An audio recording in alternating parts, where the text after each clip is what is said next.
Hello, I'm Maria Hall Brown, and this is LA Currents. Well, what can you do with $11.2 billion?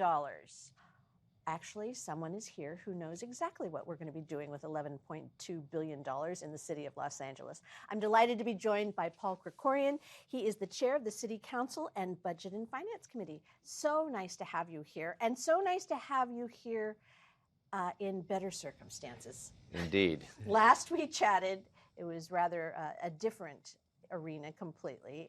We were talking about putting the LA budget together for the fiscal year, and it was a bit of a roller coaster. So before we even get into this year, let's play Tuesday morning quarterback with last year, because last year was truly a fire drill for the city of Los Angeles. How did we do in regards to the budget and the income and everything we needed to survive? Well, this is the 10th year that I've led the budget through the City Council as Budget and Finance Chair, and I've never seen anything like this. When COVID hit, we were in the process of preparing the budget for this year. Right. And so all of a sudden the rug was pulled out from us. All of the revenue projections that we'd counted on were completely wrong, because the economy had collapsed, and with the collapse of the economy goes all of the city's revenues. Right. Sales tax, temporary occupancy tax, the business tax, all of the things that are based on the activities of our economy just fell off the cliff. So we had to go through the budget year really with a budget that was more or less a suggestion than an actual budget, because it was constant readjustment throughout the budget year. It kept getting worse and worse throughout the budget year as we had new surges of the virus, delays in reopening the economy, and so on. So it was a desperately difficult time to get through this budget year. What did we learn from that experience? Because it was a very dramatic fire drill, as you said. It wasn't necessarily, the budget wasn't in pencil, but it certainly was in erasable ink. Right. Did we, as a city, learn to not rely on something in particular, or did we learn that we can survive something in particular? Well, I think two things. I hope that we learned that we need to be prepared for the worst, and that means building up and having a strong reserve in our budget, so that when difficult economic times do hit, we have that large rainy day fund, if you will, that we can fall back on without deep cuts in services. So that's the first thing, and I'm very pleased to say that in the time that I've been budget chair, we have built up the strongest reserve that the city has ever had. So when COVID hit, we did have a reserve fund that we could count on, and that is what allowed us to survive the year. The other thing I would say is we have to be resilient and able to change course quickly. And the things that we assume this year will not necessarily also be true next year. So, but I think we did a remarkable job getting through the year. And then this budget, I'm pleased to say, that the mayor just signed, is probably the budget that I've been proudest of in the 10 years that I've been doing this as budget chair. Oh, really? Okay. Well, then that's a good leaping off point. Where are the points of pride? Well, first of all, in getting through, okay. and I should say, first of all, that the revenue collapse that we had experienced because of the decline, really the saving grace in helping us to get through that was the assistance that we got from the federal government when they passed the American Rescue Plan. And without that money, we would have undoubtedly been facing significant furloughs, layoffs of employees, undoubtedly. Mm-hmm.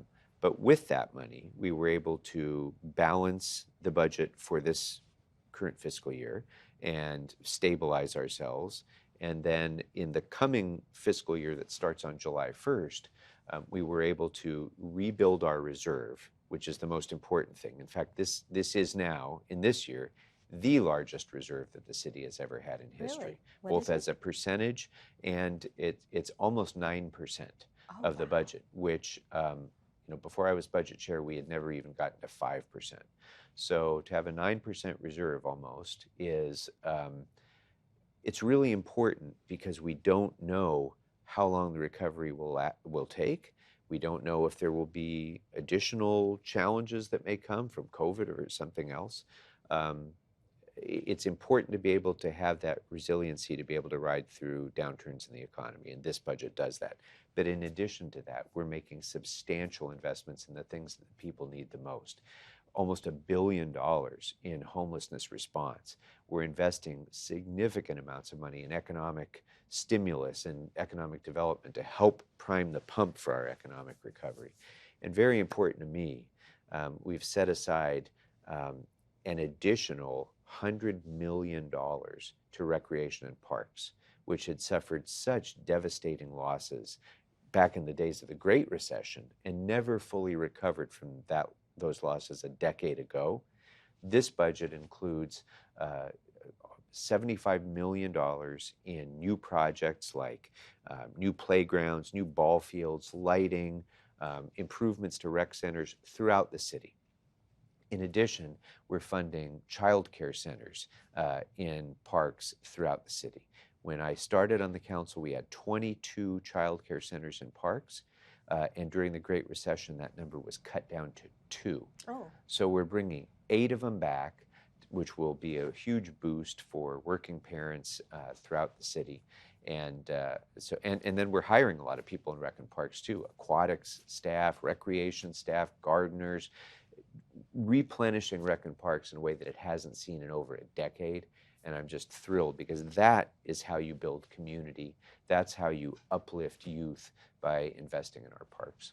Quality of life, absolutely. But you've just said a lot of things, so let's kind of pull pieces out. Talking about the American Rescue Plan, a part of this budget does in fact have additional monies from the feds. It's a little less than hoped for, but still substantive. That's a one-time gift to the city to help with this recovery. So how much is that, and how does that play in? So a couple of things that you said that are important there. It is one time. One time. And people need to remember this when they hear these big numbers. And it was $1.3 billion. Okay. And that was payable to the city in 2 tranches, over the course of 2 budget years. So the first half of it we got in this budget year, and that was used for revenue replacement. That really just got us back up to even after we had lost so much in terms of revenues. So for the year that starts July 1st, that additional $660 or so million will be used to restore our reserve, as I said, and also for significant one-time investments that are really going to be necessary to uplift neighborhoods and people who've suffered so badly during this COVID time as well. So we're investing in a lot of new jobs programs, in senior meals programs, the Rec and Parks investment that I mentioned, those sorts of investments that will be really targeted especially at communities most in need and people most in need, to be able to lift them up so that we're sure that as we go into this economic recovery, all Angelenos in all neighborhoods are benefiting from that recovery. Are you worried about additional funding for these remarkable programs the next year and the next year and the next year? Or are you feeling if the economy grows that the funding will be there to continue with these new and original things that need to be put into place? It is the most important of all questions that you just asked, and we always have to be disciplined about this. And for 10 years, I've been the one that always has to bring that bad news to other members and say, you've got to remember, when we have one-time money, when it runs out, we either have to cut the program or find something else to cut to replace it. It's a zero-sum game. That being said, most of this money is being spent on one-time use that will have ongoing benefits. Got it. So, for example, by investing the $100 million that we're investing of that money into rec and parks, that's going to reduce future liabilities. It's going to increase utilization of our parks. All of those are things that over the long run will probably have cost reduction benefits as well. That being said, it's really important that we get this economy up and running. And we focused a lot of our attention in this budget on creating jobs, helping small businesses, helping folks get back on their feet so that They'll revenue generate. stream that you just described will be robust and will be able to maintain these programs. Okay, and another piece of this puzzle that you mentioned was the commitment of $1 billion to the homeless. Almost. Mm-hmm. Okay. There are a lot of good intentions. There are a lot of people that are working diligently, and this problem seems to be one that feels insurmountable, even though it should be attainable. Is this money going to be the answer to the problem? Is this money going to be a portion of the answer to the problem? I mean, because it is such a hot topic and it is such a crisis for so many reasons. How will this particular enormous amount of money help? So there's no one answer to homelessness. There are as many answers to homelessness as there are people who are experiencing homelessness. Everyone has an individual story. Everyone has a unique need to be filled. And one thing that is pervasive is we need a heck of a lot more shelter and permanent housing for people to live in. That, I think, is everyone agrees on those things. This budget invests an enormous amount in permanent housing, 5,600 new units of permanent supportive housing, as well as bridge housing and temporary shelter, cabin communities, investing in Project Home Key and other things to get people into a transitional situation before they move on to more permanent housing. There's also money in this budget to increase affordability of affordable housing as well. So those are all steps that we need to take, but there's so much more that we as a society need to do. Greater outreach, greater resources from the county and state and federal government being spent on mental health care and substance abuse and things like that, that the city really plays no direct role in. We count on our friends at the county and the state government to be able to support those efforts, and we just need much, much more help in those areas. How much does the state's budget and the state's commitment impact what has been determined here in Los Angeles? Or are we solid to go and what the state does is ancillary and will benefit or not benefit us? That's a little complicated of an answer. I will say that we do assume revenues from the state when they are certain. Got it. We never assume revenues from the state that are still speculative. Got So it. if they're starting to work out new programs and that sort of thing in the state budget or the federal budget, we cannot assume that we'll get that, because that would be really fiscally irresponsible, because who knows what might end up happening. That being said, so the budget, our budget is not dependent on decisions that they need still to make in Sacramento. Mm-hmm. That being said, Sacramento is enjoying a tremendous budget surplus right now. And we're all very hopeful that our friends in Sacramento will see the urgent need that cities throughout California have in addressing some of the most fundamental social challenges that we could possibly be facing, leading among them homelessness, but also the impending wave that we'll probably be experiencing of evictions when the emergency People period. can't pay everything back. Right. So we need much more help at the local level throughout California, not just Los Angeles, from Sacramento. And I know that the governor and the legislature realize that. They have many conflicting needs, as we do when we prepare our budget. But I do hope that local government support will be a very high priority for them, because that's what affects people's lives in neighborhoods. It's what affects whether neighborhoods flourish or don't. It's what determines whether or not a young person has an opportunity to go on and succeed, or will be mired in disadvantages that could have been avoided. All of those things are dependent upon our getting more help to be able to pay for the basic services that cities are relied upon to deliver, as well as doing the things that we need to do to uplift our economy and the economic well-being of people throughout Los Angeles.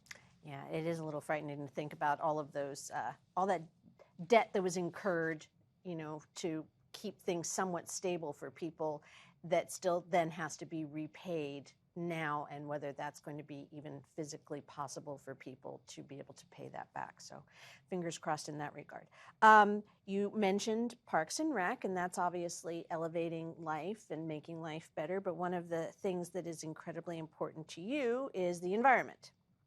And you, as one of your fiscal priorities, was an amortization study regarding phasing out gas and oil drilling in the city. That sounds very optimistic. How does it work out, and how are you feeling, and what does that actually do for the city? Well, this is a transformative time for the city of Los Angeles on the environment. I was one of the leaders that initiated the LA 100 process, and because of that, we're now on the road to DWP becoming the largest municipal utility in the nation to be entirely on carbon-free energy, and that we've got a blueprint in place to do that. We'll be achieving that goal. In addition, we are going to be phasing out all oil and gas production in the city of Los Angeles. And in order to do that, we need this amortization study, which will determine how long the producers of oil and gas have to close their existing wells down. And once they recapture their investment, then we can shut them down without imposing additional burdens on the taxpayers of Los Angeles. So that's why the amortization study is important. It will allow us literally to shut down oil and gas production throughout the city of Los Angeles, which was a goal that I think no one thought was really achievable even just a few years ago, and now it's within reach. We're also investing a lot in this budget in our urban canopy, increasing tree trimming and new tree planting. We're spending money on developing wildlife corridors and having personnel in planning who will be responsible for that. And this budget also includes some of that one-time investment that we talked about earlier will be directed towards renewable energy generation, including solar energy at parks and on parking structures and so forth. So we're doing a lot of investment in the infrastructure that's necessary to generate that renewable energy. I'm going to jump back just for half a second. Is there a lot of drilling for oil and gas in LA remaining, or has it been, what are we looking at in terms of scale and scope of that? Is there a lot? So there is a lot, but it is diminishing, and it has been diminishing for decades now. And California's reliance on California oil has also gone down. Okay. So when people worry, oh, well, if we're not producing oil in California, it's going to cause gas prices to go up or something. That's absolutely not true. There is no connection between the two things because we're already increasingly importing the oil to California refineries from elsewhere. Okay, so you mentioned you're not a big guy for a lot of motions, but this particular budget, there was a record number of motions, and needless to say, they were all heard. So what were some of the things that you heard out loud before, all of this went to paper and then to the mayor's desk? Well, you're right. Like every year, our budget process includes the review of the budgets of every single department in the city. We bring the general managers in to ask them questions about what they've spent in the last year, what their needs are for the coming year. We have the public involved as well. We hear from the neighborhood council budget advocates. We hear from our partners in labor. It's a long, drawn-out process of review. And as we go through that process, members of the Budget and Finance Committee develop things that they need to know more about. And that's what most of those motions are. They're motions for reports, for further consideration of specific things in a budget, possibly involving additional expenditures. sometimes not. Sometimes just on the substance of what a particular department does. They may want to know what a performance metric is that the department relies upon, or they may want a 10-year history of what the department has spent on X, Y, or Z. That's what that motion process is. And then when we get to council members add more motions who didn't sit on the Budget and Finance Committee. And so it's our job, and the council president has always been supportive of the Budget and Finance Committee in doing this. Anything that involves spending money, we just refer back to the committee. So my committee will spend the better part of the next year going through the monetary motions, hearing them, considering them, taking public comment, and making decisions on whether we spend more on this or that, whether we cut from this or that, whether we can find a funding source for this particular program, those sorts of things. If they don't involve money, then we have policy committees that consider those things and will report back to the council. But yeah, you're right. We had more this year than ever in my time as budget chair.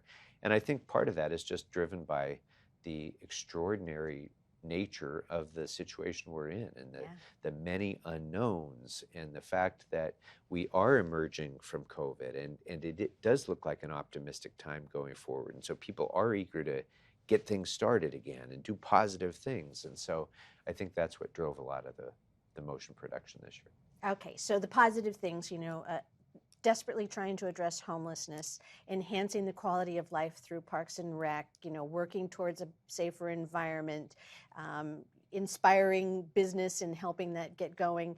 What about just basic infrastructure? I mean, that's one of President Biden's big things, just, streets and sidewalks and, all the things that we need to just have on a daily basis to survive. And that's really what cities are all about. You bet. I mean, the first about public safety, second about basic services like you're describing. And so this budget includes a street surfacing for 1,700 lane miles throughout the city, which is enormous. It's 1,700. 1,700. Okay. So halfway across the country, that would be the equivalent of those lane miles.